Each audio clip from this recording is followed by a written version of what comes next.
천미예수님, 중앙동 성당 천령성체반 친구들 안녕하세요. 저는 보좌신부 홍찬호부세입니다. 반갑습니다. 네, 오늘 수업은 이제 마지막 수업이에요. 드디어 오랜 공부의 기간이 끝났습니다. 마지막 수업인 거 진심으로 축하드리고, 그리고 그동안 고생 많았다는 점 이렇게 알려드립니다. 오늘 공부할 내용은 이제 7가지 성사 중에 마지막 2가지, 우리의 구원에 관련된 성사예요. 그래서 혼인성사와 성품성사에 대한 내용을 공부하는 시간 갖겠습니다. 시작 기도로 성모성 기도하고 시작하겠습니다. 성부와 성자와 성령의 이름으로 아멘. 은총이 가득하신 마리아님 기뻐하소서. 주님께서 함께 계시니 여인 중에 복되시며 태중의 아들 예수님 또한 복되시나이다. 천주의 성모 마리아님 이제와 저희 죽을 때 저희 죄인을 위하여 빌어주소서. 아멘. 성부와 성자와 성령의 이름으로 아멘. 네. 자, 오늘 공부할 성사는 책에 없어요. 책에는 그냥 그림만 있어요. 그림만 있고 결혼이 우리한테 중요하잖아요. 어른이 돼서 결혼을 하고 가족을 이룰 수 있잖아요. 그것도 성사가 됐어요. 혼인 성사랑 성품 성사는 신부님이 되는 성사예요. 성직자가 되는 성사. 신부님도 성직자라서 신부님이고 부제님, 신부님, 주교님 이 되는 성직자가 되는 성사를 성품 성사라고 합니다. 그래서 이 2가지 성사는 하느님의 구원과 깊은 관련이 있어요. 그래서 이 구원의 성사에 대해서 설명을 해드릴 거고, 이 2가지 성사는 따로 길게 설명할 생각이 없어요. 왜냐하면은 이 2가지 성사를 준비하기 위해서는 우리가 공부하는 시간이 또 필요해요. 충분히 공부해야 돼요. 어른이 돼서 충분히 공부해야 되기 때문에, 그래서 제가 이거는 어떻게 준비하면 좋을지만 알려드리고 성사의 의미만 설명해 드리겠습니다.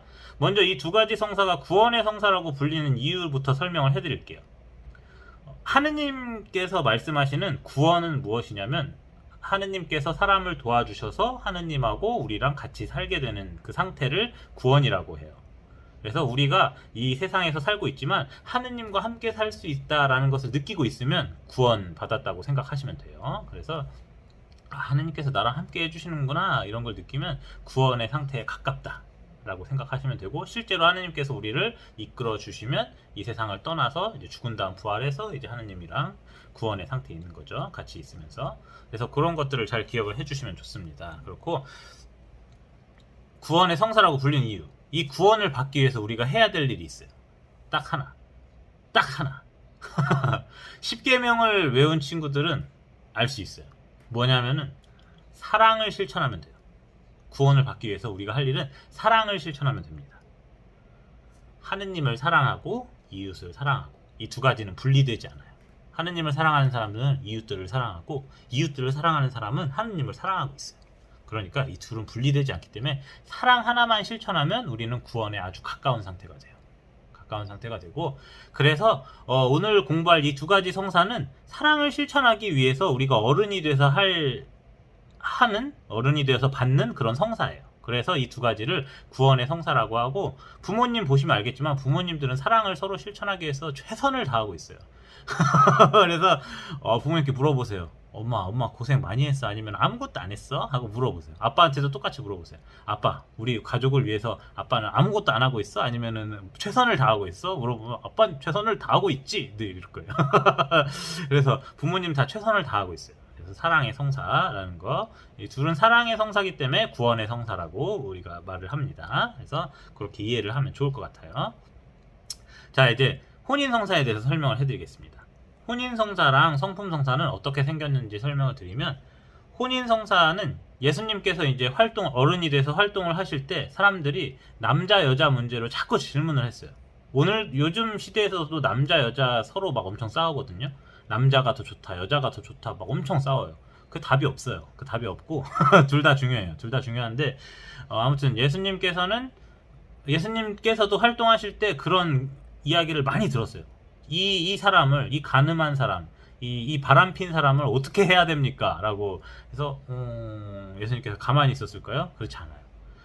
예수님께서는 혼인에 대해서 설명을 해주셨어요. 하느님께서 원하셨던 혼인의 삶이 무엇인지, 어떻게 살아야 하는지 말씀을 해주셨고, 혼인을 굉장히 중요하게 생각하시면서 혼인잔치에 자주 찾아다니셨어요. 그래서 결혼식 하는데 찾아가서 와 축하합니다 하고 맛있는 거 많이 먹고 막 이러셨어요. 그래가지고 예수님께서 혼인을 굉장히 좋아하셨다는 걸 알 수 있습니다. 그래서 혼인에 대해서 어떤 것을 우리가 이제 기억해야 되는지 이제 제가 설명을 해드릴게요. 그리고 성품성사는 우리가 성령에 대해서 공부할 때, 그리고 견진성사에 대해서 공부할 때도 이야기를 들었어요. 제자들이 예수님의 기도를 통해서 성령을 받은 다음에 변화되었다고 하죠. 사도로 변화되었어요. 그래서 성숙한 신앙생활을 할 수 있게 바뀌었거든요. 그래서 그 성령을 이렇게 부어주는 기도를 하는 그 성사를 견진성사라고도 하잖아요. 그런데 사도들이 하던 일이 있었어요. 사도들. 다른 신앙인들 말고 각별히 사도들만 하던 일이 있었어요. 그래서 그 사도들이 하던 일을 오늘날에 누가 할 건가 하고 질문하다가 사도들이 사도들이 특별히 뽑은 사람들로 우리가 그 일을 계속해서 하자라고 해가지고 그 특별히 뽑은 사람들에게 주는 성사를 바로 성품성사, 성직자를 만들어주는 성사에서 성품성사라고 합니다. 그렇게 두 가지가 만들어졌어요, 성사가. 그래서 그런 의미에 대해서 알아주셨으면 좋겠습니다. 성사에 대한 의미에 대해서 설명을 해드렸고, 교육과 준비를 어떻게 하면 되는지 이제 설명을 해드릴게요. 일단 그렇죠. 혼인성사 먼저 설명을 해드릴게요. 혼인성사는 일단 결혼할 사람이 필요해요. 그렇죠? 결혼할 사람이 필요한데 결혼할 사람을 구하기가 요즘 어려워요. 왜 어렵냐면 아무나 하고 결혼하면 안 돼요. 이런 말해서 되게 죄송한데 모든 사람이 다 소중하긴 하지만 나하고 잘 사랑을 실천할 사람은 많지 않아요. 많지 않기 때문에 아무나 하고 결혼을 하면 안 돼요. 그래서 정말 좋은 사람, 나하고 함께 사랑을 실천할 만한 사람을 선택해야 돼요. 그래서 굉장히 중요합니다. 혼인은 굉장히 중요한 일이고, 그래서 혼인법의 내용이 굉장히 많아요. 혼인법의 내용이 굉장히 많은데 그 굉장히 많은 내용의 결론이 뭐냐면 혼인을 신중하게 좋은 사람하고 하세요. 그리고 열심히 하세요 라는 뜻입니다. 그래서 배우자 한 명하고만 혼인을 하고 이혼은 하면 안 돼 라는 그런 내용이 혼인법의 내용이에요. 그래서 여러분도 엄마 아빠가 헤어지면 슬프겠죠? 그래서 그러면 안 돼요. 그래서 잘 고르세요 라는 내용이 혼인법의 내용입니다. 그래서 아주 그래요. 혼인법 아주 중요한 내용이에요. 그래서 혼인법에 대한 교육을 받아야 하기 때문에 먼저 결혼할 사람을 찾아야 되고요. 그 다음에 결혼하기 전에는 남녀 간에 서로 그쵸, 결혼하기 전에 너무 가깝게 지내면 안 돼요. 그래서 결혼을 한 다음에 서로 사랑을 열심히 하기 위해서 준비를 해야 되고, 그렇게 하기 위해서는 이제 적절하게 서로 잘 결혼을 준비하는 단계까지만 이렇게 진행을 하면 좋아요. 물론 그렇지 않고 싶어하는 욕심이 있어요. 야한 영화를 많이 보고 막 이렇게 남자랑 여자는 서로 막 이렇게 재밌게 놀던데요, 막 이러면 좋은데 그러다가 큰일이 날 수가 있어요. 그래서 그러면 안 됩니다. 그러면 안 되고, 남들이 나를 싫어해줘요. 그러면 쟤는 막 예를 들면 남자인데 여자를 많이 만나고 다녀요. 그러면 쟤는 나만을 사랑할 것 같지 않아 라는 생각이 딱 들잖아요. 이 혼인에서 제일 중요한 포인트입니다. 그 사람만 사랑해야 돼요. 상대방을 굉장히 소중하게 여겨야 돼요. 그래서 그 중요한 포인트를 못 지킬 것 같기 때문에, 그래서 자기가 후보에서 멀어질 수가 있어요. 그래가지고 한 사람만 사랑할 수 있도록 이렇게 열심히 잘 준비를 하고 있어야 돼요. 그렇습니다. 그러고 나서 이제 결혼할 사람이 생기면 성당에 찾아오셔서 혼인 성사를 어떻게 받을 수 있을까요? 어떻게 준비해야 되나요? 하고 사무실에 물어보시면 어떻게 교육을 받아야 되는지, 어떤 서류를 준비해야 되는지 설명을 해드립니다. 사무실에서 알려줘요. 그래서 신부님도 만나면 알려주실 거예요. 신부님하고 사무실에서 알려줄 거니까 이렇게 혼인 성사를 잘 준비해야 됩니다. 그래서 오랜 기간 준비를 해야 되는 거기 때문에, 어른이 돼서 해야 되는 거기 때문에, 그래서 자세한 내용은 알려주지 않을게요. 그건 어른이 돼서 잘 준비하면 좋겠어요. 네, 그러고 우리나라 사람들 중에서 결혼을 하기가 어려워요. 이런 사람들이 많아요. 왜냐면 요즘 우리나라 사람들은 결혼을 잘 안 해요. 왜냐면 집이 없어요. 집이 없어서 결혼을 안 해요. 못 해요. 그래서 결혼하기가 어려워요 하는 사람들은 집을 좀 작은 걸 구한 다음에 외국 여자들, 외국 남자들 결혼하면 돼요. 그래서 외국 사람들이랑 결혼해도 혼인 성사 할 수 있으니까 걱정하지 마세요. 그래서 다른 종교 사람만 아니면 돼요. 그래서 그것도 다 교육을 받아야 되기 때문에 신부님하고 그다음에 성당 사무실에 이렇게 물어보셔야 돼요. 미리 물어보셔야 혼인을 잘 준비할 수가 있습니다. 아무튼 그렇다는 점 알아두시고요.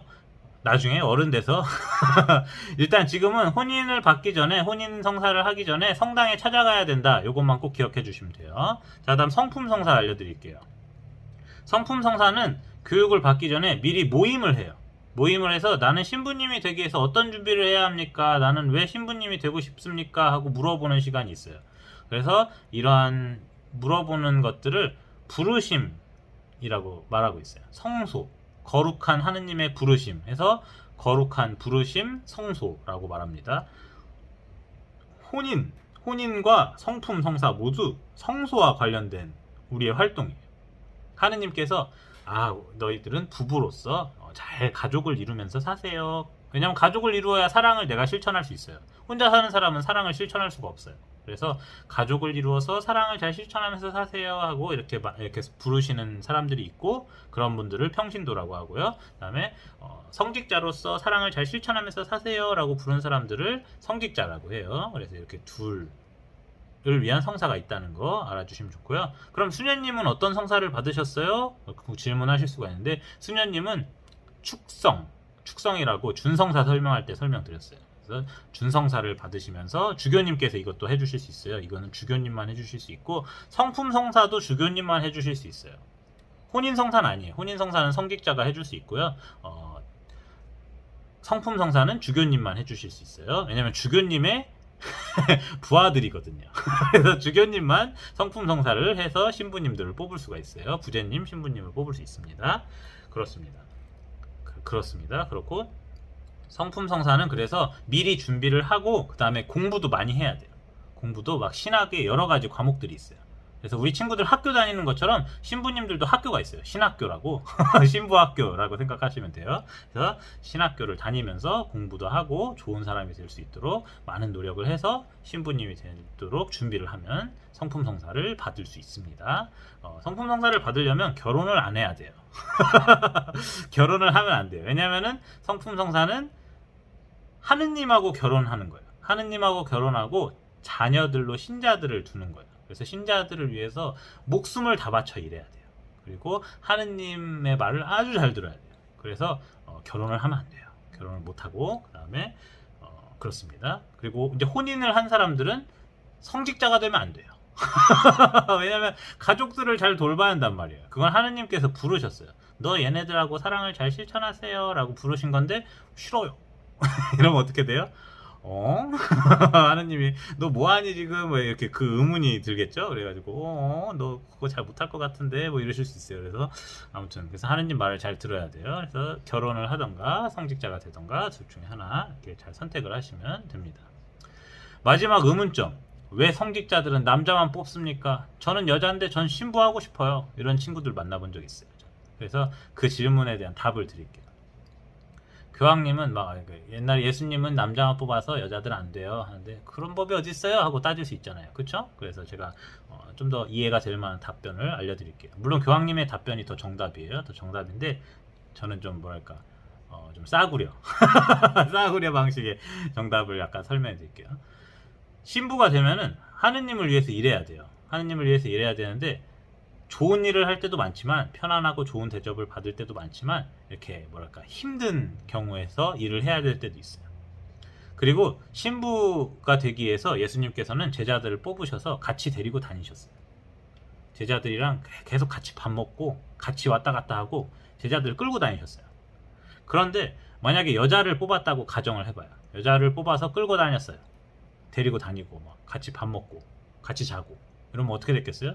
사람들이 헛소문을 퍼뜨리기 시작하겠죠. 저 여자가 예수님하고 결혼을 했대, 막 이런 헛소문이 돌아다닐 수가 있어요.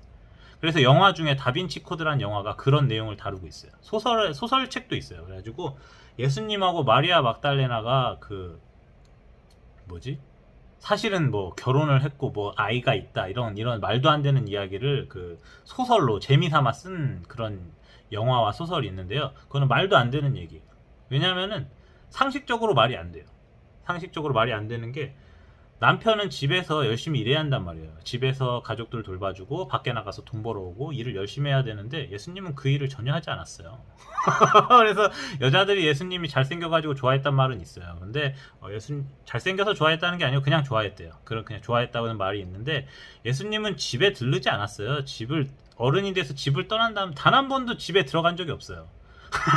그래서 여자들이 제일 싫어하는 스타일이에요. 그래가지고 뭐랄까 그렇죠. 그래서 예수님 어머니도 예수님께서 고향에 오셨을 때 아들아 내 집에 좀 와봐 해가지고 예수님을 집에서 만난 게 아니에요. 예수님께서 돌아다니고 있을 때 거길 찾아가셔서 만났어요. 성모님께서도.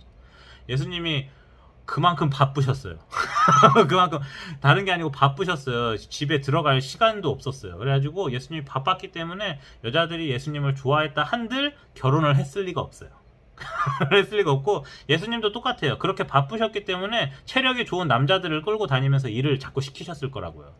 예수님이 일을 제자들한테 가끔씩 시켰어요. 야, 빵 좀 가져와봐. 뭐 이러고 물고기 뭐 먹을 거 있냐? 뭐 이러고 예수님이 가끔씩 일을 시키셨어요. 그래서 그런 걸 생각해 보면 일을 해야 되기 때문에 예수님은 여자들을 굉장히 좋아하셔요. 그래서 일은 남자들이 해라라고 이렇게 딱 현명하게 판단을 딱 하셨기 때문에 그래서 저도 똑같아요. 저도 저도 여자를 좋아하기 때문에 여자분들은 고생을 안 시켜요. 여자분들 고생 안 시키고 남자들은 화이팅 열심히 해! 하고 응원을 많이 해주죠. 그리고 맛있는 거 딱 사주고 그러면서 즐겁게 놀고 하면 되거든요. 그래서 차별하냐고요? 네, 차별해요. 전 여자를 더 좋아해요. 여자에게 더 좋은 대접을 해드립니다. 그래서 차별할 거예요. 평생 할 거고. 그래서 아무튼 그렇습니다. 그래서 여자들은 그래서 뽑지 않아요. 왜냐하면 성직자가 고생을 할 때도 있기 때문에 예수님께서 이렇게 데리고 다니시기에 여자들 고생시키고 싶지 않으셔서 그래서 여자들의 도움은 받으셨지만 여자들을 성직자로 뽑으시진 않으셨어요. 그래서 그 점을 알아두시면 좋을 것 같아요. 만약에 내가 그래도 거룩한 교회 생활을 하고 싶고 교회 봉사를 하고 싶어요 하는 분들이 있다면 수녀님이 되시면 돼요. 그래서 그런 성소에 대해서 이렇게 소개를 해드립니다. 네, 오늘 수업은 여기까지 마무리하고요. 저희 이제 그동안 수업 들으시느라 고생 많으셨고 건강히 잘 지내시다가 천년성체 잘 준비해 주시면 좋을 것 같습니다. 그러면은 네. 안녕히 계시고 기도문을 잘 외워주세요. 네, 그러면 나중에 또 뵙겠습니다.